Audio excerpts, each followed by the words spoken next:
হ্যাঁ, সর্বনাশ সর্বনাশ হয়ে গেছে। কি হলো? বা আমার বাড়িতে থেকে ব্যাংকে গেছিল টাকা উঠাইতে, ব্যাংকের ক্যাশিয়ার কি বলছে, টাকা নাই, রিজার্ভ শেষ। আস্তাক ফিরুল্লাহ, আস্তাক ফিরুল্লাহ। এটা কি হলো ভাই? আমরা প্রবাসে এত কষ্ট করে টাকা পাঠাই ব্যাংকে, ব্যাংকে আমরা টাকাগুলো জমাই, আমাদের নিরাপত্তা ব্যাংক, সেই ব্যাংকে টাকা নাই। এটা হচ্ছে ইসলামী ব্যাংক।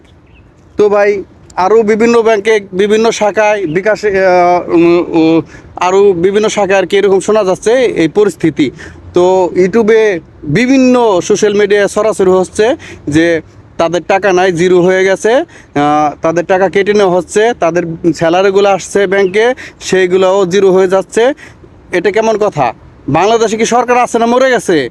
তো আমরা রিমিটেন্স 7 দিন পাঠাই নেই, ব্যাংকের এই অবস্থা, বাংলাদেশের এই হাল, এই পরিস্থিতি, তাহলে কি শ্রীলঙ্কার মতো হয়ে যাচ্ছে? দেশটা কি দেউলে হয়ে যাবে? ভাই, আমাদেরও তো অনেক টাকা আছে, লক্ষ লক্ষ টাকা আছে, অ্যামাউন্ট বলার দরকার নাই, শুধু এটাই বললাম এরকম আমাদের মতো কোটি কোটি প্রবাসী ভাইদের টাকা আছে ব্যাংকে। তাহলে তাদের পরিশ্রমগুলো কি বৃথায় যাবে? এগুলো তাড়াতাড়ি নিয়ন্ত্রণ করুন ভাই, সাবধান। আপনাদের টাকা যদি ব্যাংকে থাকে তাড়াতাড়ি খোঁজ নিন, উঠাবেন না রাখবেন সেটা আপনার ব্যক্তিগত ব্যাপার।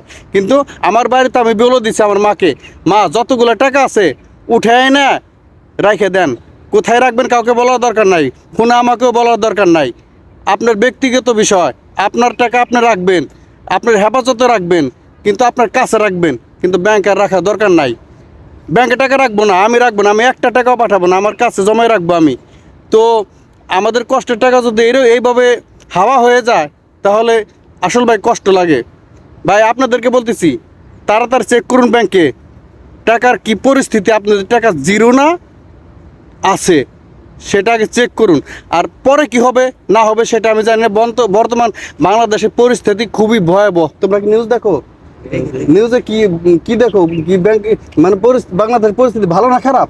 একবারে একবারে অতিরিক্ত খারাপ। অতিরিক্ত খারাপ। ছোট ভাই লজ্জা পাইতেছে, কখনো ক্যামেরার সামনে আসে, তারপর সত্য কথা তো বলতেই হবে, সত্য কথা বলতে হবে, সেজন্য বলছে অতিরিক্ত খারাপ বাংলাদেশের পরিস্থিতি। আমি কিন্তু শিখেও দেনি, শিখে দিচ্ছি, একবার ধ্বংস হয়ে যাবো বাংলাদেশ। খুবই ভয়াবহ, বলতেছে ধ্বংস হয়ে যাবে। যাই হোক, ছোট্ট বাচ্চা কি বুঝে, তারপর সে নিউজ দেখে।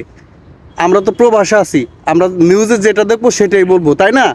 আমরা বানট কোনো কথা তো আর বলি না, আমরা বানট কোনো কথা বলবো না। আমরা দেশের অধপতন চাই না, আর দেশের সরকারের অধপতন আমরা চাই না। কারণ দেশের সরকার ঠিক, দেশ ঠিক। সরকার মনে করেন একটু এদিক সেদিক হয়ে গেছে, দেশ ধ্বংস হয়ে গেছে। তো আমার ভিডিও হয়তো এত মানুষ দেখবেন না, তারপর যারা দেখেন, যারাই দেখতেছেন তারা শেয়ার করে দিবেন। কিন্তু সবাই যেন যার যার টাকাগুলো ব্যাংকে যা চেক দিতে পারে। কারণ আপনার টাকা আমাকে দিবেন না, আমার টাকা আপনাকে দেবো না। আপনার টাকা আপনার হেফাজতে রাখার দায়িত্ব আপনার। তো আপনার টাকা আপনি হেফাজতে রাখুন। ভালো থাকবেন সবাই, আল্লাহ হাফেজ, আসসালামু আলাইকুম।